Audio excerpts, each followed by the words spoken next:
And I hope you guys are not using your internet anymore. Yeah, guys, we're live. Okay. All right, this is the May online rounds Lions final, and we have the team L3 and L7 who have qualified for the round. They have been given the topic that this house posits that the existential dilemma of dinner choices is modern man's Sisyphean task, endlessly debated yet fundamentally unsolvable. And the first speaker from the proposition team will be coming forward now.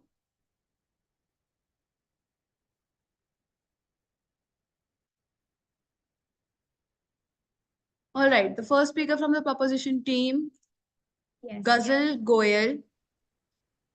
Your time starts in three, two, one. Warm greetings, dear educator, my colleague, and my not so worthy opponents. I am thrilled to provide a comprehensive analysis on the motion, the existential dilemma of dinner choices is modern man's Sisyphean task. Sisyphean task is a task that is endless, futile, and requires a lot of efforts but never gets done. And yes, the existential dilemma of choosing what to have for dinner can indeed feel like a modern version of Sisyphean eternal task. Sisyphus, a Greek mythology, was condemned to roll a boulder up a hill, only for it to fall back down each time he neared the top. Ultimately, futile struggle. Similarly, the task of deciding what to eat for dinner in today's world can seem like a repetitive and often overwhelming challenge. One of the reasons behind this analogy is the abundance of choices modern society presents to us. From countless restaurants offering various cuisines to grocery stores stocked with a vast array of ingredients, the options are seemingly endless. This abundance paradoxically can lead to indecision and anxiety. The pressure to make the right choice among so many possibilities can be daunting. Moreover, the expectations of satisfaction adds another layer of complexity. In a consumer driven culture, we are conditioned to seek gratification and fulfillment from our choices. This expectation extends to our meals, where we are not only have to have something tasty, but also nutritious, visually appealing, and possibly Instagram worthy. The pursuit of the perfect dining experience can become a never ending quest akin to Sisyphus' perpetual struggle. Additionally, the act of deciding what to eat for dinner can reflect broader existence questions about meaning and purpose. In a world where we have unprecedented freedom and anatomy, the choices we make, even seemingly mundane ones like dinner options, can take on existential significance. What we choose to consume reflects our values, beliefs, and identity, adding value to our choice. Furthermore, the constant barrage of information and opinion, especially through social media and food trends, can complicate the decision making process. Fad diets, food documentaries, and conflicting nutritional advices, one says this, one says that, adds to the unnecessary surrounding pressure of food choices. The pressure to conform a certain dietary norm or lifestyle can create a sense of obligation rather than genuine enjoyment of dinner decisions. In conclusion, the existential tell him of dinner choices as a modern Sisyphean task encapsulates the complexities, anxieties, and philosophical dimensions intervened with something as seemingly routine as deciding what to eat. It reflects broader societal trends and individual struggles in navigating a world of abundance, expectations, and existential questions. Thank you so much. You still have a minute, Ghazal. You can continue. No, that's it from my side. All right, the 1 minute for the next speaker starts now. Sure, ma'am. Ma'am, may I turn off my camera? Actually, I need to set up the backdrop. You may not turn off the camera, Darsh. You can do it right here. Right, sure.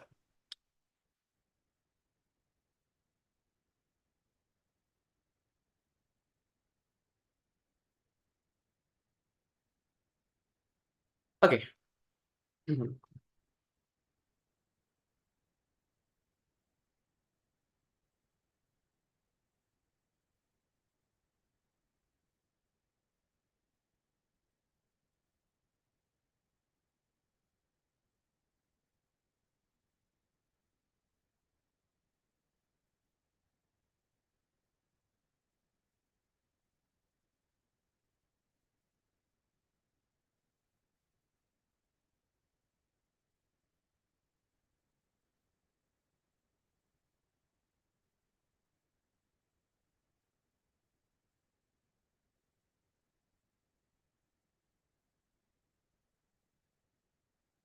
Ma'am, may I begin?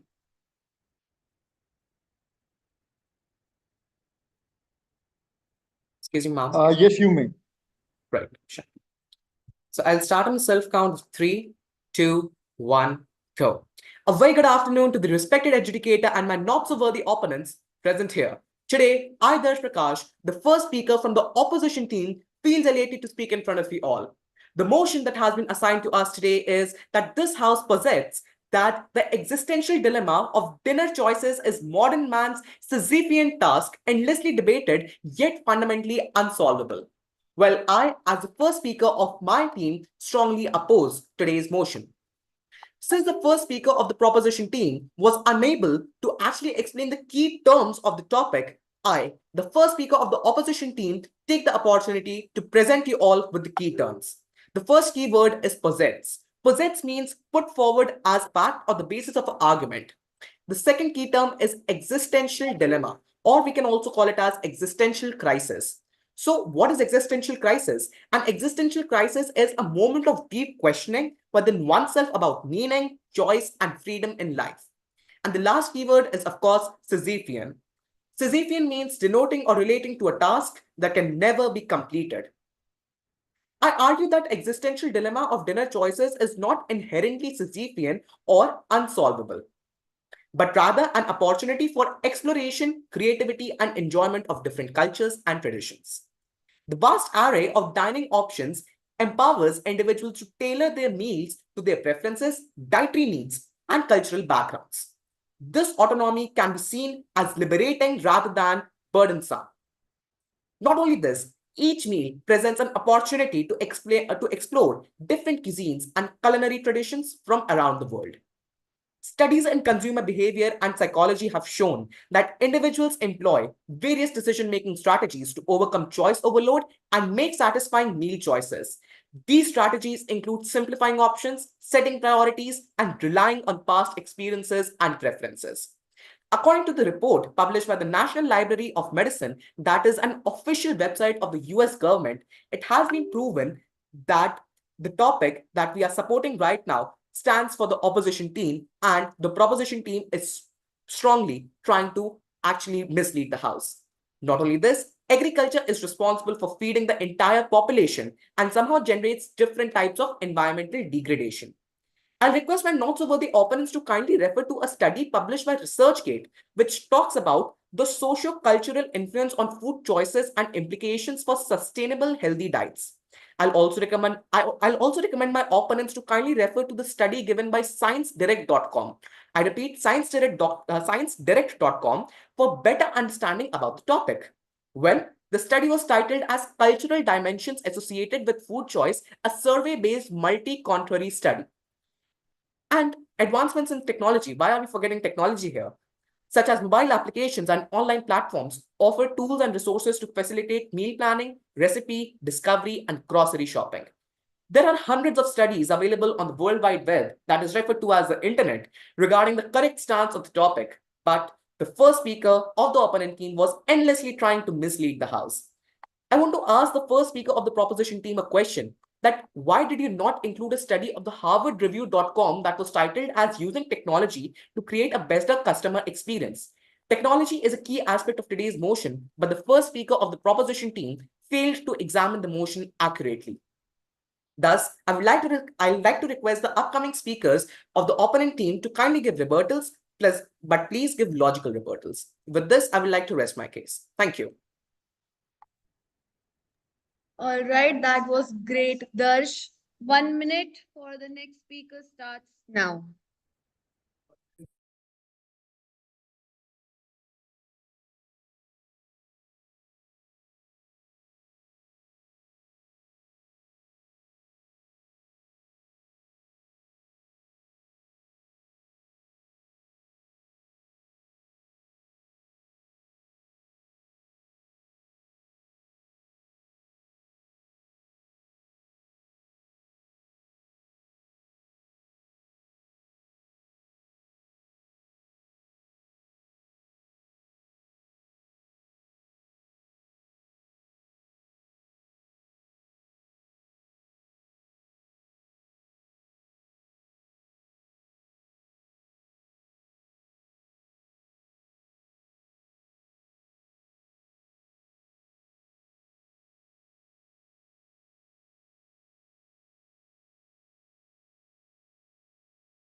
All right, the next speaker. Yes, could you please tell me if I'm audible clearly?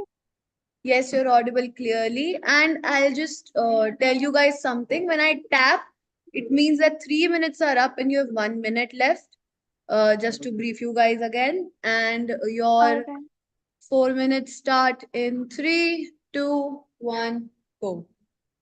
Let's begin with a quote from renowned chef Julia Child, who aptly captured the essence of our topic. The only time to eat diet food is while you're waiting for the steak to cook. With this sentiment in mind, we delve into the existential dilemma of dinner choices, a task both endlessly debated and fundamentally unsolvable in the modern era. Warm greetings, everyone. So today, L007 stands in proposition of the motion. This house posits that the existential dilemma of dinner choices is modern man's Sisyphean task, endlessly debated yet fundamentally unsolvable.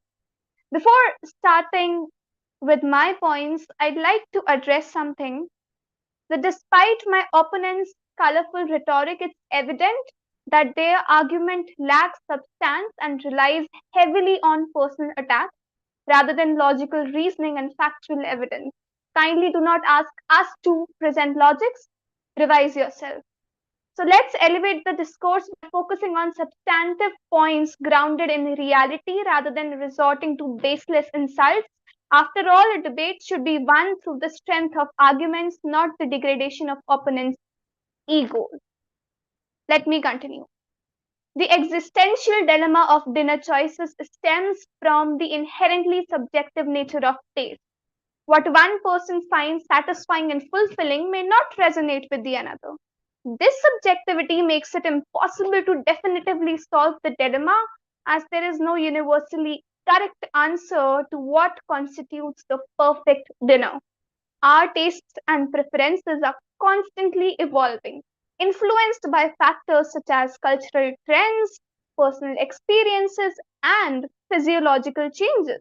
What we crave today might not be what we desire tomorrow, making the quest for a definitive solution to the dinner dilemma an ongoing and ever changing endeavor. The modern food landscape offers an unprecedented variety of culinary options spanning cuisines from around the world and catering to diverse dietary preferences. However, no matter how many options we explore, there will always be new dishes to discover and new combinations to try, perpetuating the endless debate over the ideal dinner choice. Consider a group of friends trying to decide where to go for dinner. One person may crave Italian cuisine, another prefers Asian fusion, while someone else suggests a vegan restaurant.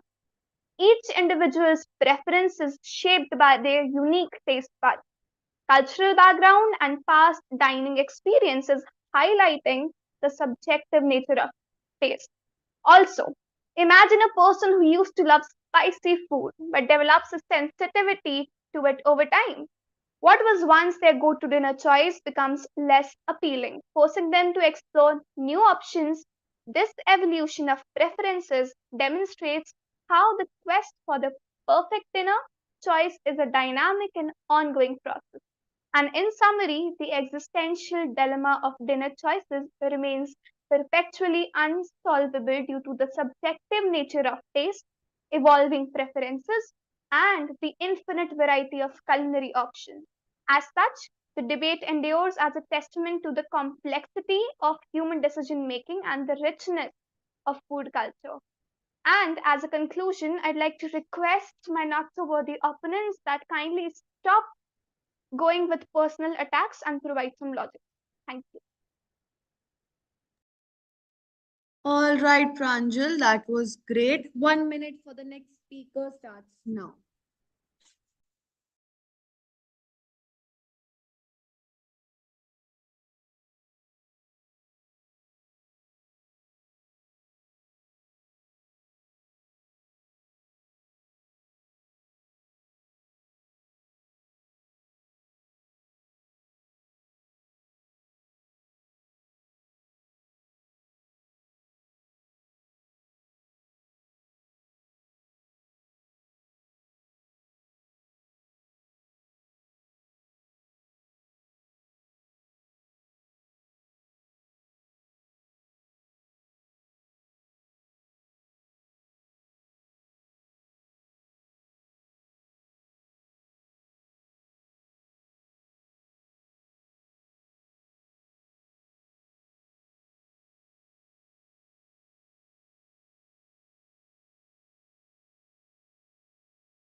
All right, the next speaker, please come forward. Shall I begin?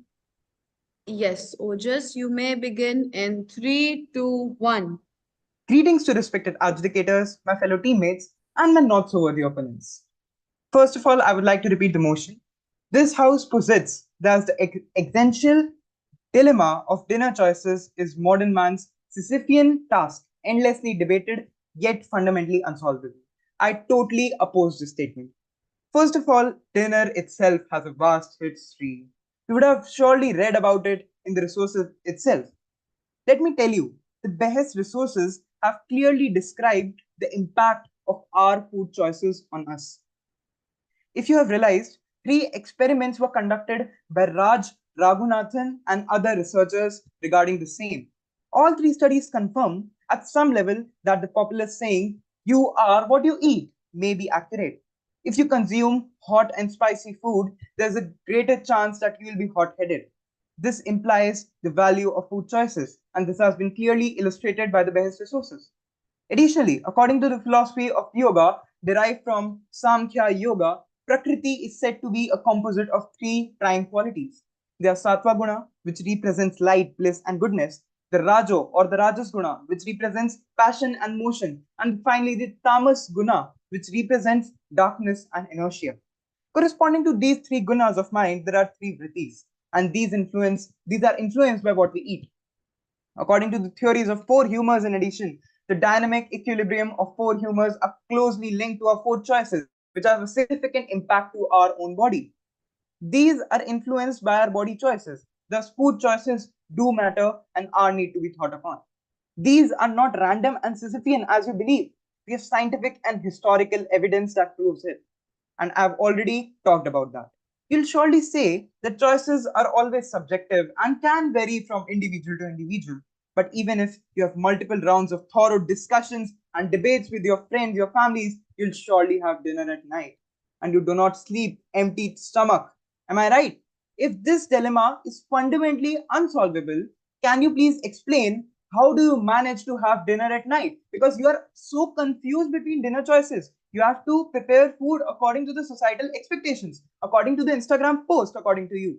And that, could you please answer me? How do you have dinner at night with this much pressure over your shoulders? Dinner selections are important for society, social interaction, and cultural identity, in addition to being about nutrition. Having dinner together can strengthen bonds, create a sense of community, and promote connections. Rather than being a pointless exercise, the arguments and conversations surrounding dinner choices foster relationships and the sharing of experiences. Dinner choices are important to be debated because these not only impact our lives but also foster social connections. People can change and evolve their dinner preferences over time, unlike Sisyphus, who was confined to his task without any change of escape. Changes in lifestyle, health concerns, and dietary preferences can influence changes in cooking practices, promoting flexibility and development as opposed to stagnation. We promote diplomacy and debate, what we are doing right now.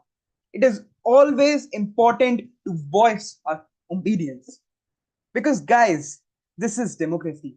Even in smallest of things, we need to participate in decision making. We have read in civics that democracy is not a system but an ideology which begins from our homes, your homes, and that extends to big level. So decisions have to be taken at each level. Now, I would like to come to some rebuttals. The first speaker said that suit of perfect dinner making, according to the Instagram post, is a never ending task, but you still have dinner at night, right? You choose happily. You engage in debates and discussion with your friends. You enjoy the joy of that. Share your opinions and most importantly, learn about diverse culture. That's what we are doing right now. We are sharing opinions. This is what we promote diplomacy and debate. She also said, conflicting Ojas, your time's nutrition. up. Thank you so much. With this, I would like to rest my case, but never my stance, and the motion always shall fall. Thank you so much. All right, Ojas. 1 minute for the next debater starts now.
All right, time for the next speaker to come. All right. Okay. So, Ghazal, you'll have 4 minutes, and your time starts in three, two, one. The more the choices, more the decisions to make. Choice overload is a term used by townsbelievepsychologist.com, which clearly suggests the fatigue in making choices every day. New day, another choice.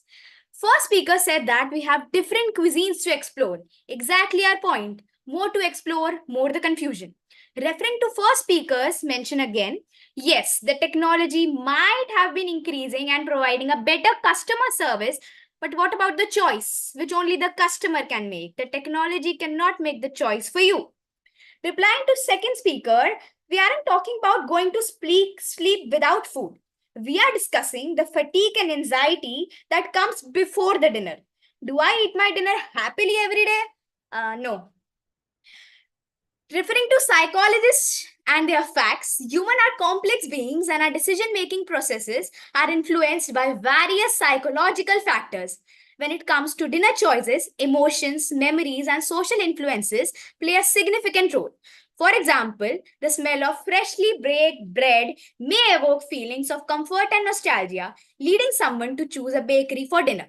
Similarly, social norms and peer pressure can influence decision, with individuals often opting for food that align with social identity and preferences of the other people in the room. One other factor is the economic implications. Food choices not only impact individual health and well-being but also have broader economic implications. The food industry is a significant driver of economic activity, encompassing everything from agriculture and food production to restaurants and grocery stores. Consumer preferences and purchasing decisions shape market demand, influencing which food are produced, distributed, and consumed, and of course, their pricing. One another reason is the cognitive biases. Decision making is also subject to cognitive biases, which can lead to irrational and suboptimal choices. For instance, the anchoring effect that may cause individuals to rely heavily on the first piece of information that they receive when making decision about what to eat. If you come into a room and start telling what a person should eat, they might be influenced by all the words that you say to them.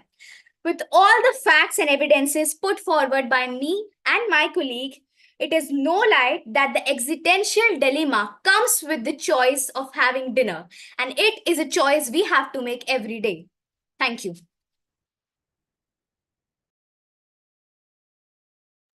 All right, Ghazal, that was great. 1 minute for the Shama. next speaker starts now.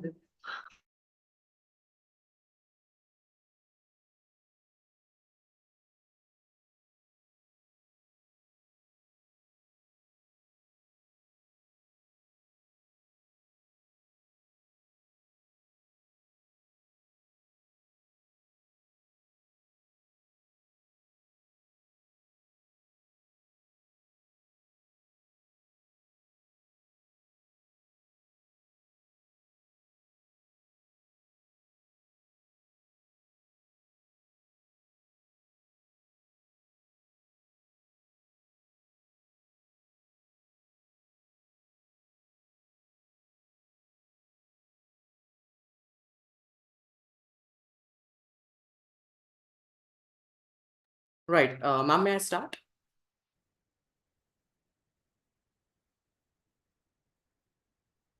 Ma'am, may I start? Yes, you may start in three, two, one, go. A very good afternoon once again to everyone present here. So, as the third speaker of the opponent team, I'll directly jump on to the rebuttals, and the rebuttals are very much. Okay, so the second speaker started with the quote by a renowned chef. Well, ma'am, how about I make you face to face with another quote that is put as a backdrop behind me?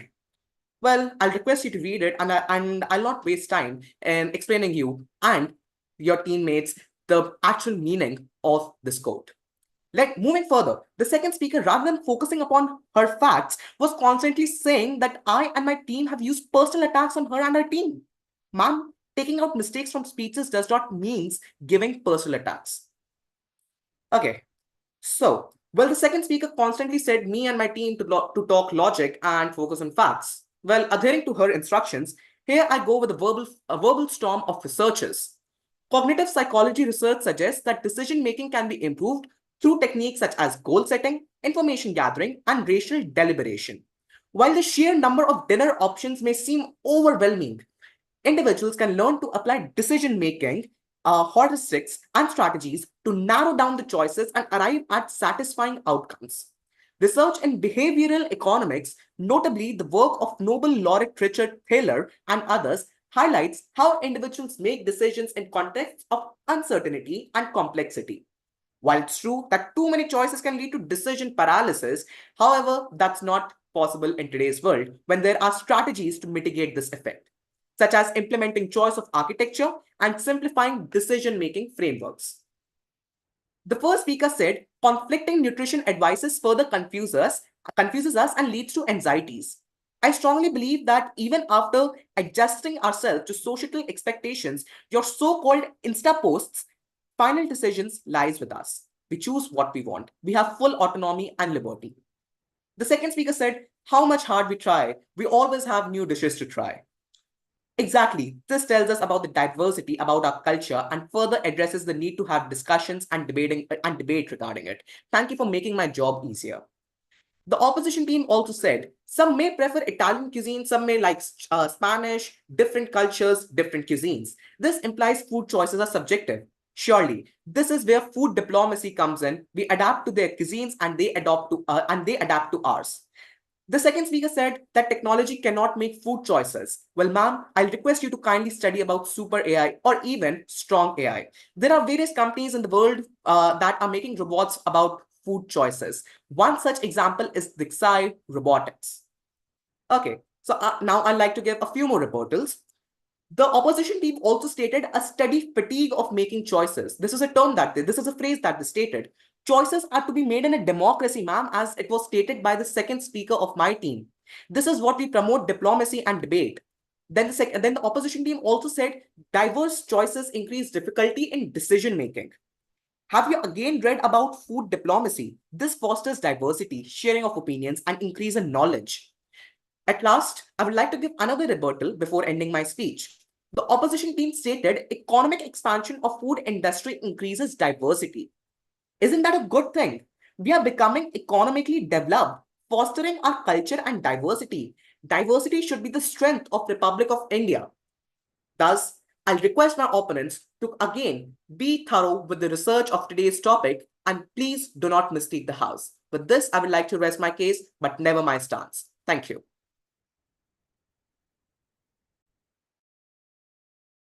All right, guys, I guess that was the last debater for today. And great debate. The results for this round will be announced at the ending ceremony. And you guys can go for now and say bye to the YouTube family watching. Right? Bye. Bye, guys. Bye, guys. Bye. Hope you all enjoyed the debate. Yeah. All right, you guys can leave the meeting now. And ma'am, at what time will the closing